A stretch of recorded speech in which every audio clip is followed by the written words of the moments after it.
What's stopping you from becoming a Catholic? Why can't women become priests? Why do Catholics worship Mary? Why do I need to confess my sins to a priest? Where is purgatory in the Bible? I think the Pope has too much authority. What's stopping you? You are called to communion with Dr. David Anders on the EWTN Global Catholic Radio Network. Hey everybody, welcome again to Call to Communion here on EWTN. This is the program for our non-Catholic brothers and sisters. If you've got a question about the Catholic faith, or if you'd just like to explain to us what is stopping you from becoming a Catholic, well, let's talk. Here's our phone number, 833-288-EWTN. That's 833-288-3986. If you're listening to us outside of the U.S. and Canada, please dial the number 1 and then 205-271-2985. And of course, you can always send us an email. Lead off with one of those in just a moment here. The address ctc@ewtn.com, especially for those of you watching on TV today. That's the best way to get in touch with the program, ctc@ewtn.com. Charles Beery is our producer, and Matt Kabinski is our phone screener. I was thinking Michael, but it's not Michael, it's Matt. Matt Kabinski, our phone screener, and Jeff Burson on social media. If you want to ask a question via YouTube or Facebook, we are streaming there right now. Just ask your question, put that in the comments box. Jeff will see that, he'll send it to us here in the studio. Hopefully we can get your question answered on today's program. I'm Tom Price along with Dr. David Anders. Tom, how are you today? I'm doing very well. How are you? I'm doing decent, thank you. I have an interesting objection here, an email from I love Kenneth. objections. This is a good one. This is from Kenneth, who says, "You present Catholicism as righteous on every issue and misrepresent the Reformers by leaving out the violations of the Catholic Church that led to the Reformers being relevant. I was raised Catholic and was introduced to Jesus via the Church, but now see the errors of Catholicism and the need for expansion of belief in Jesus. The Catholic Church puts up barriers to Jesus, and the Catholic mold doesn't work for many believers." And again, that's from Kenneth. Catholic mold doesn't work. Okay, taking notes here. Okay, Yeah. Thank you very much. I really appreciate the question.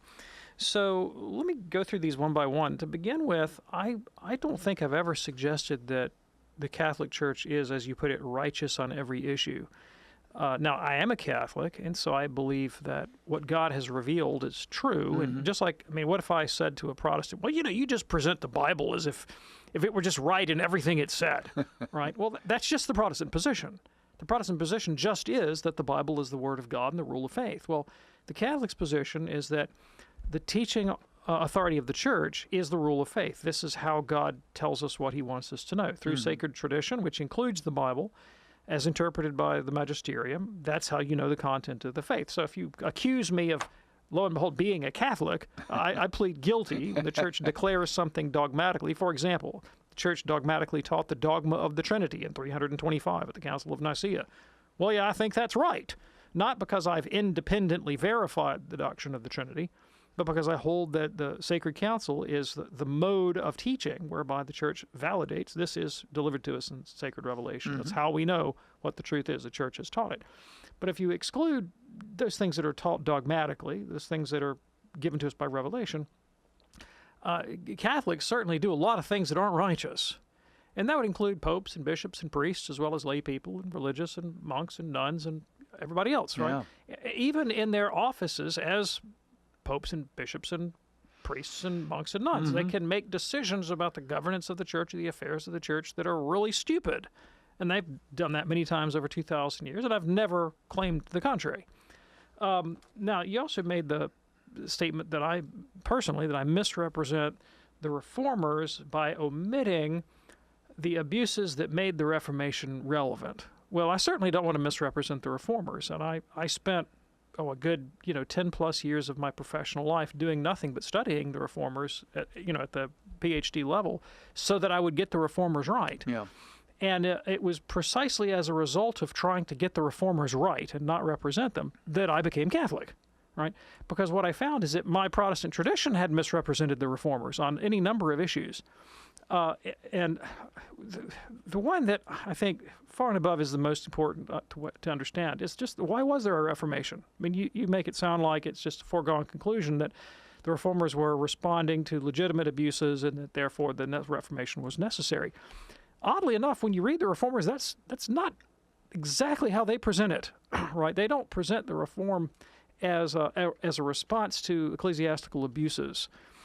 Luther himself said, look, this abuses, corruption, that sort of thing, that's really not what it's all about. Not even doctrines like the purgatory, the papacy, and indulgences. In 1525, when Luther wrote Bondage of the Will, arguing with Erasmus of Rotterdam, Luther said, I quote, the papacy, purgatory, and indulgences and a number of topics like this may more fitly be called trifles than matters of debate.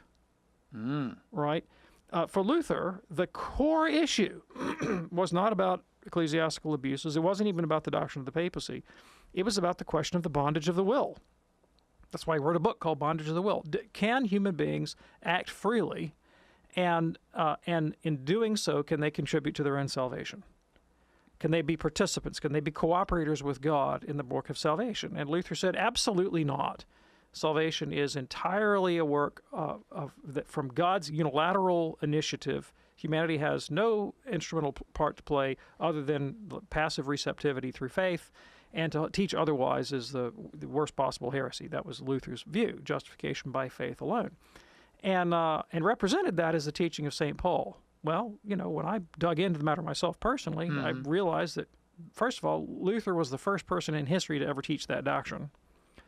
And that would include St. Paul. St. Paul didn't teach that doctrine either. And the best, even in Protestant modern biblical scholarship, would agree that Luther got Paul wrong. So, I've tried to make that case many, many times over the years, but I don't think I've misrepresented Luther by leaving out ecclesiastical abuse. I talk about ecclesiastical abuse all the time. Sure. Right? We got tons of it. Right? That's not a sufficient reason to leave the church that Christ founded. The Catholic Church puts up barriers to Jesus. I don't know, Tom, we're about to go to a break. Maybe we should take that on the other side of the break. What do you think? I think that's a real good idea. So, Kenneth, if you are listening, sit tight. We're going to continue this on the other side of the break. We're also going to go to the phones at 833-288-EWTN. If you have a question for Dr. David Anders, 833-288-3986. In a moment, we'll be talking with Mary in California, also Eileen in Michigan. A couple of lines open for you as well at 833-288-EWTN. It is called to Communion here on EWTN with Dr. David Anders. Do stay with us.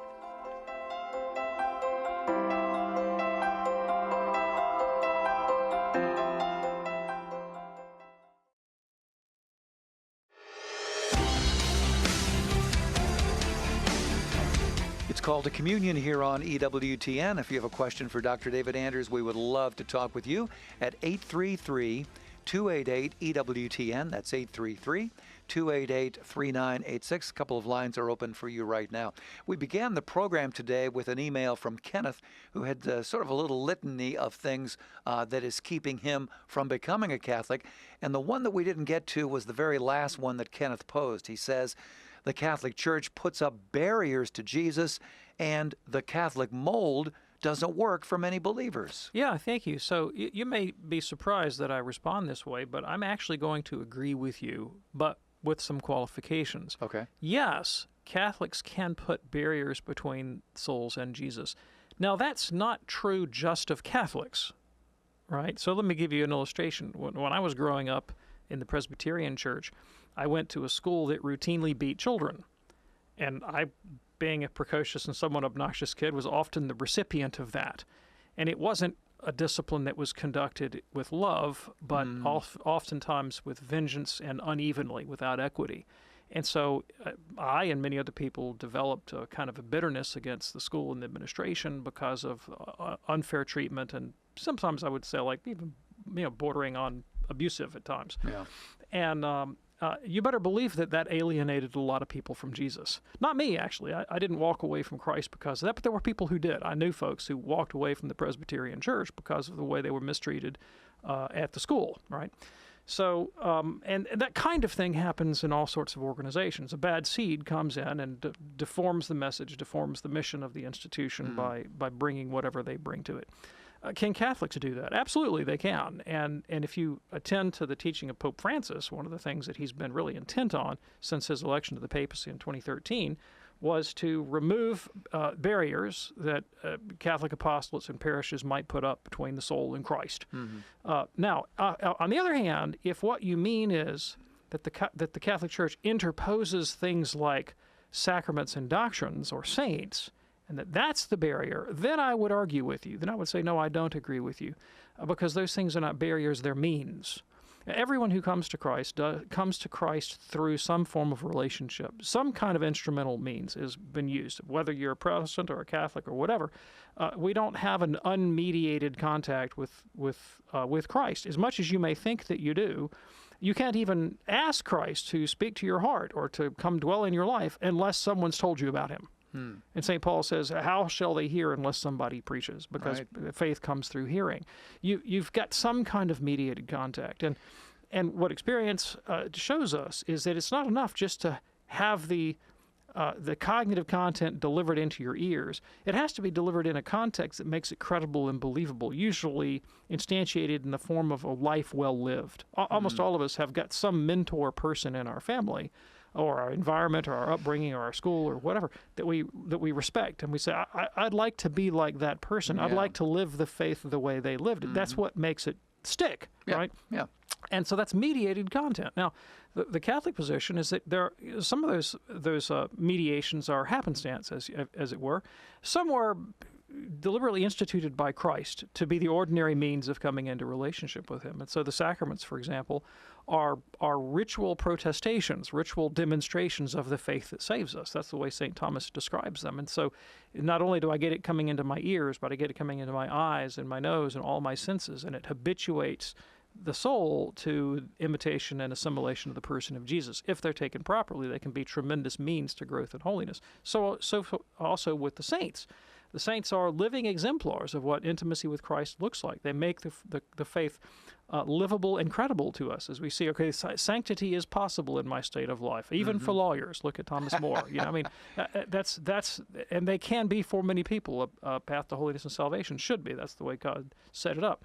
You would say some people, the Catholic mold doesn't fit for some people. Well, I would agree with you that many people may have had an experience of the Catholic faith growing up, for example, in their parish, where something about the presentation of the faith doesn't click with them, and so they walk away. That's why this show exists, and shows like it, is so that, okay, so maybe something about the way you assimilated the faith in childhood didn't fit with you. There are other models of Catholic life that you may not have considered. Yeah. And I mean, that was true for me. I mean, my only engagement with Catholicism for many years was the stereotype of the superstitious Catholic who thinks he can crawl to heaven on his own rosary beads, right? That was the way I viewed Catholics. Slavish obedience to the Pope and unthinking devotion to the saints. Then I met Catholics that completely upended that stereotype and that expectation and began to find men and women of exceeding holiness and doctrines of transcendent power, something I didn't know before. So open your mind to the possibility that the Catholic Church may have means of grace and salvation you haven't considered. Kenneth, we hope that is helpful for you. Thank you so much for your very thoughtful email. If you're ready now, let's go to the phones at 833-288-EWTN. We begin with Mary in California, listening on the EWTN app. Hello, Mary. What's on your mind today?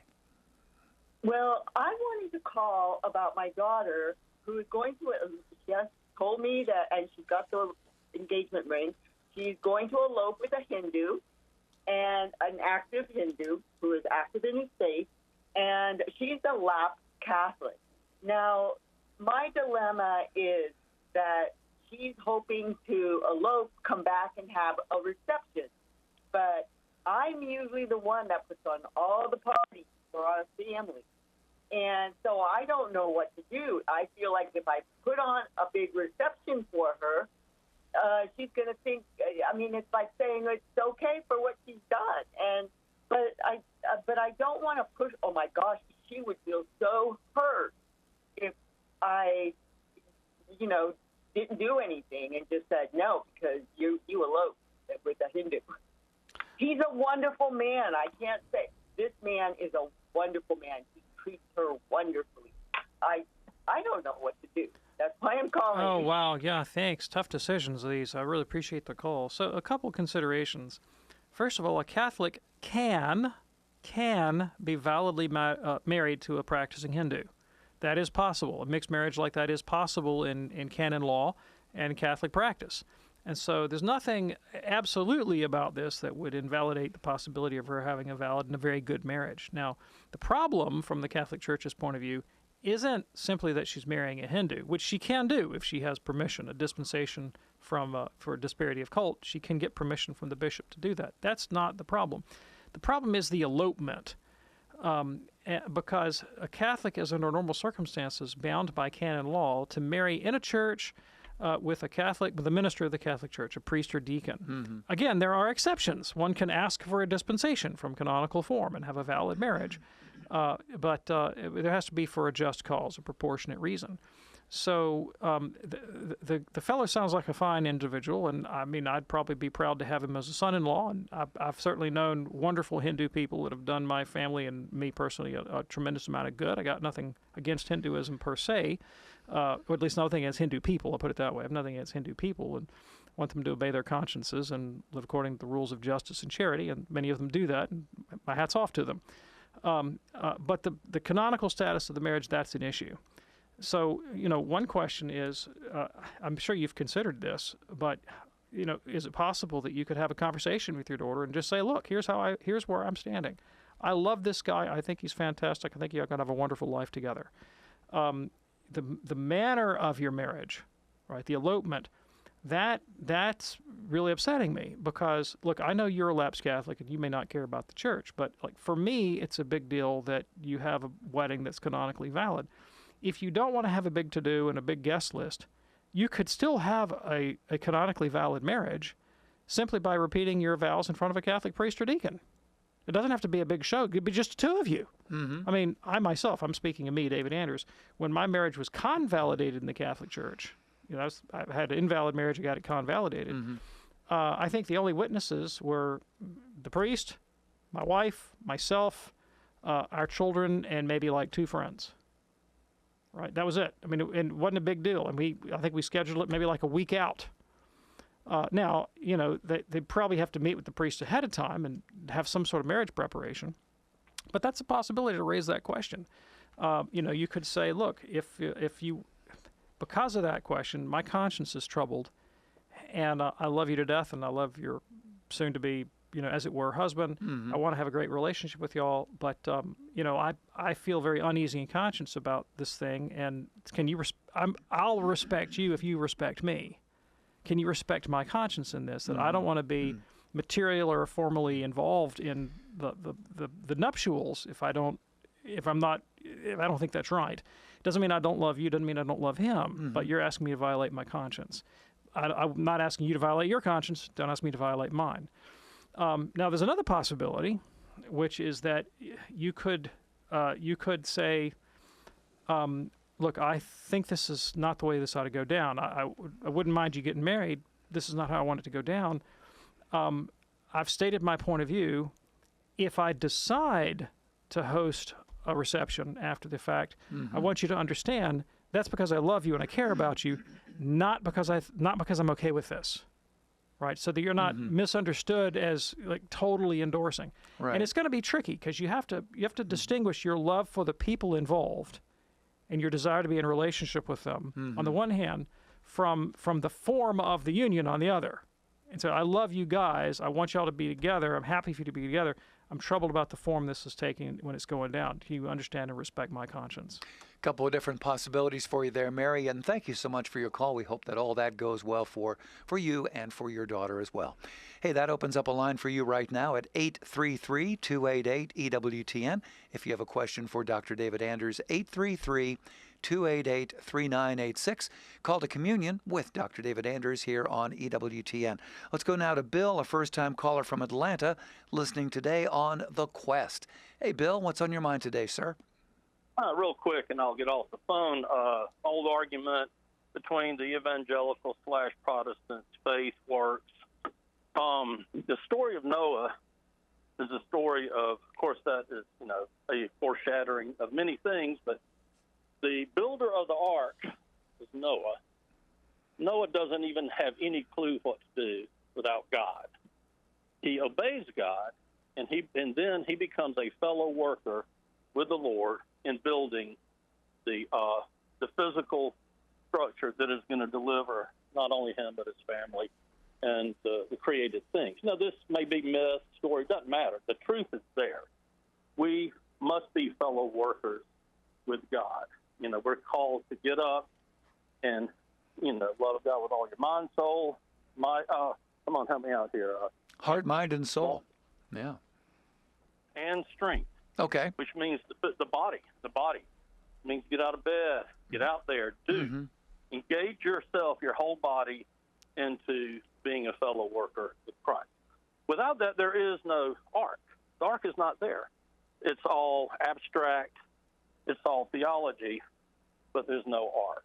And which, at the age of 50, I came to the realization I had always been a Catholic. I was born in the evangelical Protestant world. I heard the stories, the arguments a million times, and then you wake up, you go, well, Catholics are right on this. Anyway, for 16 years, I have been receiving communion in the Catholic Church. Because what else is there to do, really? That's kind of what we have. Yeah, well, thanks. I really appreciate the call, and I think your analogy from the life of Noah is very apt. I think one could legitimately draw that inference from the story of Noah, and for Abraham too, actually. Abraham's faith that saved him was the obedient faith. When God said, "Get up and leave Ur of the Chaldeans and head over to the land I'm going to show you," Abraham, packed up and off he went. That was the nature of the faith that saved. And the real dispute between Protestants and Catholics is a little bit more subtle than just, do you have good works or not? Because, or is it faith? There's no Catholic denies that you have to have faith to be saved, and no Protestant denies that you need good works. The real debate is about how those things work together and the way in which God finds us to be righteous. So the typical Protestant view is that God considers us righteous for Christ's sake. So whether or not you work, God says, okay, you're acquitted because Jesus died for you. And the Catholic position is that, yes, God acquits us and counts us righteous, but he does so because through faith he transforms our life. He makes us into an Abraham or a Noah. He changes our character so that he can say in truth, "Well done, good and faithful servant, come enter the joy of your master." So both believe in faith, both believe in works, both believe in grace. But for the Protestant, that faith and grace is there just to secure our acquittal before God. For the Catholic, it's there to transform our character and make us into holy, righteous people. All right. And Bill, is that helpful for you? Yes, it is very much. And real quick, it is very sobering if you really think about your role in this. It's very sobering when you realize that you will have a part in this. Well, yeah, absolutely, absolutely. And a kind of passivity about the moral life or the spiritual life where I say, and look, Catholics can do this too. Like there's a Catholic form of this passivity where I can say, hey, God's grace is going to do this stuff in me. It's going to make me righteous. Maybe not the way the Protestants think, but I'm going to rely on God's grace. And I can do that in a way that deflects me from the real moral battle that I have to wage every day to do my dead level best to keep the law of God and live in accord with his purposes and to genuinely cooperate. So whether you're Protestant or Catholic, we got to get about the business of cooperating. Absolutely. Bill, thanks so much for your call. Glad that you're listening there in Atlanta on our great EWTN station, The Quest, serving millions of folks in that area with solid Catholic programming.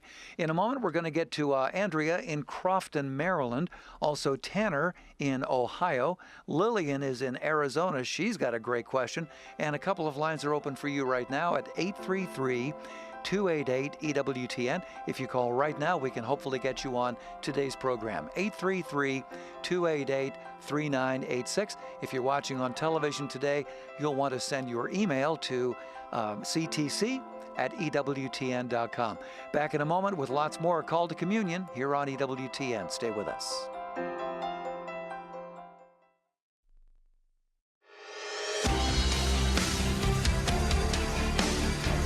It's Call to Communion here on EWTN. Very busy phone lines today. Let's get right back to it.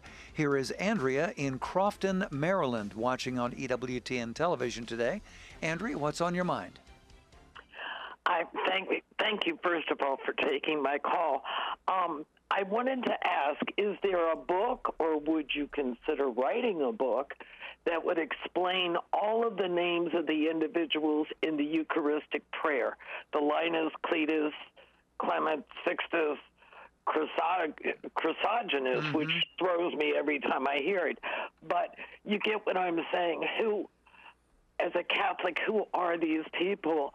I don't know, and I don't know where to find out and read about them. Okay. Because they had to be amazing to be in the Eucharistic prayer. Yeah. Yeah, thanks. I really appreciate the question. So, the Church has, in the Latin right now, has 4 Eucharistic prayers the priest can pick from, but the oldest and most traditional is called the Canon of the Mass, and that's number 1.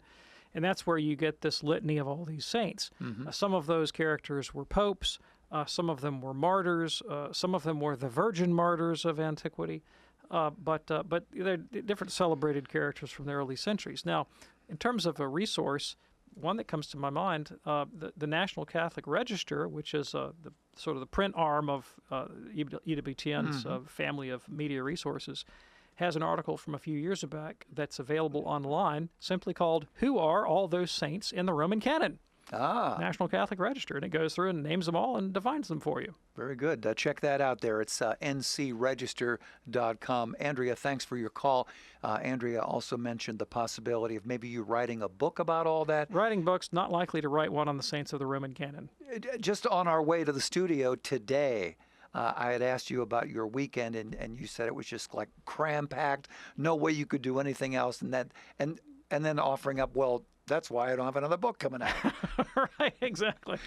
This is life here in the 21st century, I suppose. Thanks so much for your call, Andrea. Let's go to Tanner now in Ericksville, Ohio. Hope I got that right. Watching it on podcasting today. Tanner, what's on your mind? Hello, Dr. Anders. I have a question I've wondered for a while. I know it's difficult to know anything about Jesus' early life. As I understand it, Hebrew boys would go to school for a time, and then the best of the best would stay in school, and the not so best of the best would learn their father's trade. They go a little bit longer. Best of the best would go on to be rabbis, and the not so best of the best would go to learn their father's trade. So my question is, why did Jesus learn his father's trade? Why did he? Yeah, would he not have been the best of the best? It's just something I've wondered. Yeah, sure. I appreciate the question. So, first of all, what we know about the life of Christ outside the canonical scriptures is fairly limited, obviously. There are scholars, I'm not one of them, but there are scholars who have committed their lives to what's called historical Jesus or life of Jesus research. And there's extensive literature on the question, as I'm sure you're aware, that detail all these socioeconomic, cultural contexts in which the Son of God grew up. And I would, honestly, if I were going to research this in any greater depth, I would just avail myself of that literature. Now, I think we can draw some theological conclusions. First of all, well, not just theological. First of all, it's obvious that Christ did know the Hebrew Scriptures quite well. He quotes from them frequently and is very adept at doing so in dialogue with the Pharisees. So he was well formed in terms of his religious environment. Why he would learn a manual trade, that is completely consistent with his ethos, in my judgment. I mean, Christ, as you know, was not born in the Hasmonean royal line in Jerusalem and an aristocrat among first century Judeans. He was born in a poor city that when the Pharisees and the members of the council in Jerusalem first heard of, they said, can anything good ever come out of Nazareth? I mean, this is a backwater. And it was because Christ had no beauty or majesty that we should be attracted to him. That's the language of the prophet Isaiah. So he was born into menial circumstances, doing fairly quotidian work, and didn't have an elevated social position, and rode into Jerusalem on a donkey and not a war elephant. That was his whole persona. His presentation was of one who entered into the humble form of life. And so Philippians 2 says that our attitude should be like Christ, who, though being in very nature God, didn't consider equality with God a thing to be grasped, but took on the form of a servant And if he didn't consider equality with God a thing to be grasped, I don't think we should be surprised that he didn't necessarily have to go for the Harvard PhD of his day. Yeah. Hey, Tanner, thank you so much for your question. Don't think that one has ever come up on this program. That was a good one. It was, for sure. Appreciate your call. Let's go now to Lillian in Arizona watching on EWTN television today. Hello, Lillian. What's on your mind today? Well, I was just wondering, years ago, growing up, we were never allowed to eat meat on Friday. And I'm just wondering, is it still the same? Has it been changed? Or is it still the same? I called the archdiocese, and whoever answered the phone said that if we do eat meat on Friday, we're to do another sacrifice. You know, I guess like a rosary or something in return. Do you know what the teaching is on that? Yes, I do. Yeah, thank you so much. I really appreciate the question. So the Code of Canon Law says that Fridays throughout the year are penitential days, but it leaves it up to the local Episcopal Conference to determine the appropriate celebration of that discipline. And the U.S. Conference of Catholic Bishops has stated that it is not necessary for all Catholics to abstain from meat on Friday. That's not required. But it is necessary that they perform some penitential activity, that they have something about their life that is an acknowledgement of the Lord's crucifixion, which took place on Friday. Some folks I know, including my wife and I, we are choosing to abstain from meat on Fridays. It's an easy thing to remember. Nobody is going to hurt their health, in my judgment. Well, I won't say nobody, but because I won't know everybody. Few people will hurt their health by abstaining from meat on Fridays. Few, very few. Absolutely. Up to you then, Lily, and whatever that turns out to be. Thank you so much for your call. Call to Communion here on EWTN. Let's go to Claire now in Seattle, listening on the great Sacred Heart Radio. Hello, Claire. What's on your mind today? Good morning. I would like to receive communion. I would like to go to confession, but I'm very angry because of a situation with my ex-husband's family. And I just had an answer on your screening that I will not be considered in the eyes of the Lord or in the eyes of my faith or in the eyes of my church a divorced Catholic. So legally, I am a Catholic, and I am divorced in the state of Washington, no fault. My question to you is, should I approach my local priest before I contact the chancery about what the conditions are to consider bringing in a 100-year-old, which is what age my husband, to be interviewed to see what possible motivation to marrying me, was there any impediments so that I can have this marriage annulled? Since there's nothing left, since I don't see him, I don't hear from him, I can't ever approach him. And meanwhile, I have tremendous hatred for not him, I've forgiven him, but his family. So that's the big package Okay, deal. yeah, thank you so much, and I'm so sorry for your really palpable suffering. Let me ask you a question, because I wasn't quite sure on all the details. So you were married, and then you were divorced. Now, was that initial marriage, I take it that marriage was in the Catholic Church? We were married in 99, so 24 and a half years. We were married with the dispensation of the Archdiocese of Seattle, the bishop, for a mixed marriage between an Episcopalian, I call it Catholic light, jokingly, and Catholic, in front of a priest, Catholic, and a female Episcopal priest in an Episcopal church. And we were married for all those years, and his children, who were from the first marriage, he was a widower at 15 years when we married. It was a valid spiritual marriage. It was a valid, I thought, definitely legal license in the state of Washington. Okay. And we lived together for 19 years. Okay, so it sounds like you got the dispensation from the bishop, so you met the requirements for canonical validity. So we're going to presume the validity of the marriage for now. Have you subsequently remarried? No, and don't have any intention to. I'm almost 74 and in ill health. Well, then there'd be no barrier to you coming back to full communion in the Catholic Church. I don't see the need to obtain an annulment. I mean, you only need to obtain an annulment if you want to marry again, because you can't be married to two people at the same time. So they got to figure out who you're actually validly married to. Mm-hmm. So here, all you have to do is you just go to confession and confess whatever sins you've committed since your last confession, and you'll be absolved. And I mean, you'll want to explain what your state of life is, right? But I'm not making any accusations. I'm just going to speak hypothetically. So let's say there might have been some fault on your part in the breaking up of the marriage. I'm not saying there was. Let's say, for example, that you abandoned him without cause, right? It doesn't sound like that, but I'm just thinking hypothetical situations. Yeah. Well, that's a sin, to abandon your spouse. And that's something you can repent for. But when there's no possibility of reconciliation, you're not going to be obligated to get back together. Now, sounds like to me that's not the situation at all. More likely he abandoned you, or there was a breakdown in the marriage, made it impossible for you to live together. You get a civil divorce because you need to separate your affairs. That's not necessarily sinful. There may not be anything to confess there.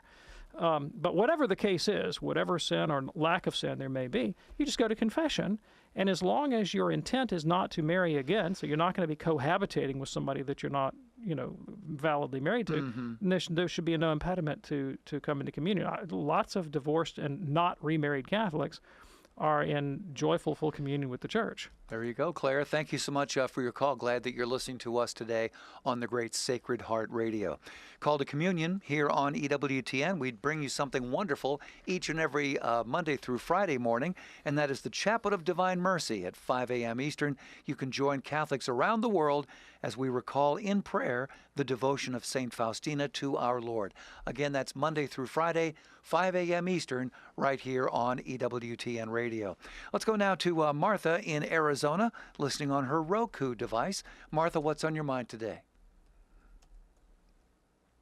Dr. Anders, I've talked to you before. I have a brother-in-law who's left the church. He and his wife are Seventh-day Adventists. They're wonderful people. I love them immensely. They've really helped me get through my husband passing a year and a half ago. And we don't necessarily talk about religion much, but they sent me this book. I told them it was okay to send it to me. I'm going to read it. It's that The Great Controversy Between Christ and Satan. Of course, it was written by that Ellen White. I'm going to read it because it's important to them. But what I want to know is, and I plan on praying before and during I'm reading this, and they want me to have my Bible next to me and everything. But what can I read afterwards, after I read all this? What can I read afterwards to counteract what this book is saying? To give me what the Catholic truth is. Sure. Yeah, I really appreciate the question. So there is a Catholic apostolate, the partner of EWTN, called Catholic Answers. You may be familiar with Catholic Answers. They're on every afternoon for 2 hours, I think, to call-in show. Their website, Catholic.com, has a number of really good tracts on all the different religious movements that Catholics have to interact with. And so they have really good literature on Seventh-day Adventism from a Catholic point of view. And so that's really where I would start. I'd go to Catholic Answers and look up Seventh-day Adventism and then just read the various articles and podcasts and so forth that they've produced on that topic. It'd just be an excellent resource for you. Now, Ellen White's position was, she considered herself to be a prophetess. And like many reformers of the 19th century Americas, she thought that everybody before her had gotten it wrong, more or less. And so she was here to set the record straight. There was a lot of that going on in the 19th century. So Ellen White was one exemplar of that activity. So was Joseph Smith, the founder of Mormonism. So was Alexander Campbell, the founder of the so-called Christian Church. What they all had in common was this idea that there'd been some sort of great apostasy, that the faith had been lost, and finally God has raised up this righteous remnant to set the record straight. The problem was he just kept raising up righteous remnants every 5 minutes. None of them agreed with one another. Yeah. Right? And the underlying problem with all of it, of course, is this idea, the sort of standard Protestant idea that the Bible is the rule of faith, that the way you know the Christian faith is through the Bible, and that somehow or another, the Catholic Church had gotten off the rails by going off into sacred tradition and the authority of popes and so forth.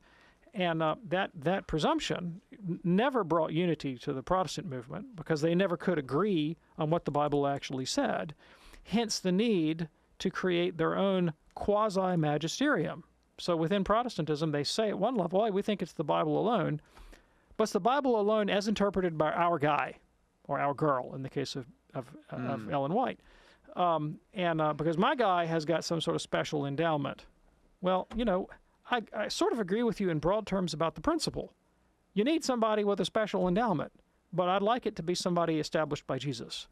And Christ actually made provision for that, right? So when he made provision to hand on the faith down through the centuries, he didn't say to the apostles, go into all nations and make disciples and hand them out the Bible.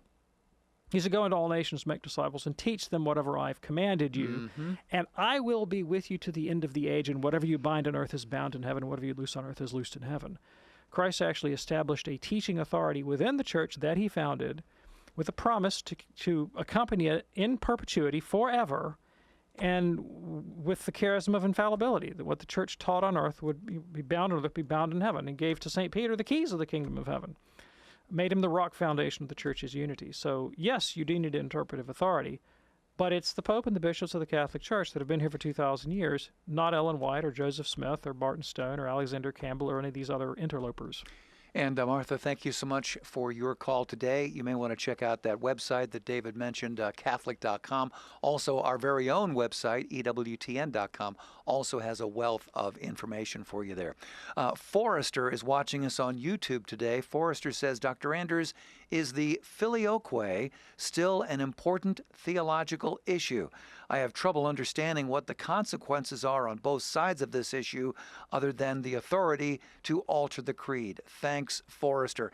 And you may want to define filioque, Sure. too. So when in the Latin Church, when we recite the Nicene Creed, we speak of the Holy Spirit who proceeds from the Father and the Son. And the Latin phrase that means and the Son is filioque. That means and the Son. Okay. In the Eastern Church, when they recite the Creed, they speak of the Spirit who proceeds from the Father, and they don't add the phrase and the Son. And so the division over whether or not you should say and the Son is known as the filioque controversy. Okay. And it became very heated in the 9th century and then again in the 13th and 14th centuries as a point of division between the Eastern and Western churches. Now, what is the significance of the filioque and how much of a fuss should we make about it? Well, the filioque was inserted into the Latin Creed to underscore the full divinity of Jesus. It was one more nail in the Arian coffin, that Christ is also fully God, and the procession of the Spirit takes place from Father and Son. Now, the Eastern theologians who objected to that did so on two grounds. One, there were some who thought that it really did misstate the internal economy of the Blessed Trinity, that it was wrong metaphysically. But I think the real issue, and this is my personal judgment, and there are going to be some Eastern theologians who disagree with me, the real issue was that of authority. Does the Pope have the authority on his own to promulgate a version of the Creed without calling an ecumenical council to validate it? And the Eastern position was always no. The Pope is first among equals. He doesn't have this universal jurisdiction on his own authority. So it ultimately is an ecclesiological issue, I think, more even than a properly theological issue about the nature of the Godhead. Now, again, there are those who would disagree, but from my way of looking at it, there are certainly Latin saints and mystics who have contemplated the nature of the triune God in which the Spirit proceeds from Father and Son, who have come to tremendous holiness. And there have been Eastern saints who have contemplated the nature of God and the Spirit who proceeds from the Father, who have come to tremendous holiness. I have a hard time myself coming to the conclusion that the absence of that phrase is going to materially damage the spirituality of someone who practices in the Byzantine Rite, nor its inclusion do particular harm to one that is in the Latin Rite. Yeah. That's my own view. Hey, Forrester, thanks for watching us today on YouTube. Call to Communion here on EWTN. Let's go to Rita now in Detroit, listening on the EWTN app. Hey there, Rita. What's on your mind today? Hi, thank you, and God bless you, Dr. David Anders. I was wondering, in Mass last week, when we were praying the Creed, it just hit me. What does it mean when we pray in the end of the Creed, and the life of the world to come? Yes, thanks. Great question. So the Catholic doctrine is that when Christ returns the second time, at the end of time, there will be a resurrection of the dead.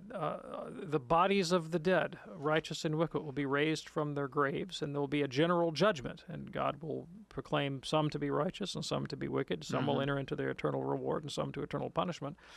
And the heavens and earth themselves, the physical environment, will be renewed. St. Paul speaks about the physical creation groaning with expectation, waiting for the sons of God to be revealed. And so the eternity that we will enjoy will be an embodied spatial temporal eternity. We will not simply be disembodied spirits with disembodied harps on disembodied clouds, in some ethereal realm. It'll be a material existence. Now, it's going to be different.